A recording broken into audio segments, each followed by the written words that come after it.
பகதூர் ஷா கண்கலங்கவில்லை, ஒரு நமட்டு சிரிப்பு ஒன்று சிரித்தார். ஹட்சனுக்கு கோபம் தலைக்கேறிவிட்டது.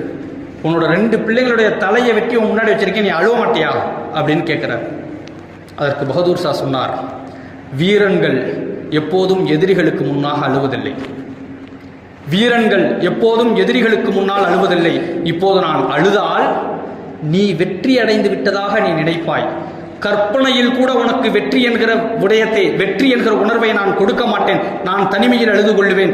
என்னுடைய தேசத்திற்காக என்னுடைய 2 பிள்ளைகளும் ஷஹீதாகிறார்கள் என்பதில் எனக்கு மகிழ்ச்சியே என்று சொன்ன பகதூர் ஷாவின் கல்லறை இன்று வரையும் அந்த பர்மாவில் பாதுகாக்கப்படுகிறது.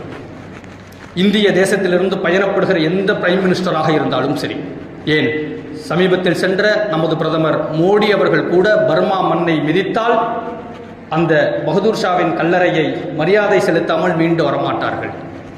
அந்நிய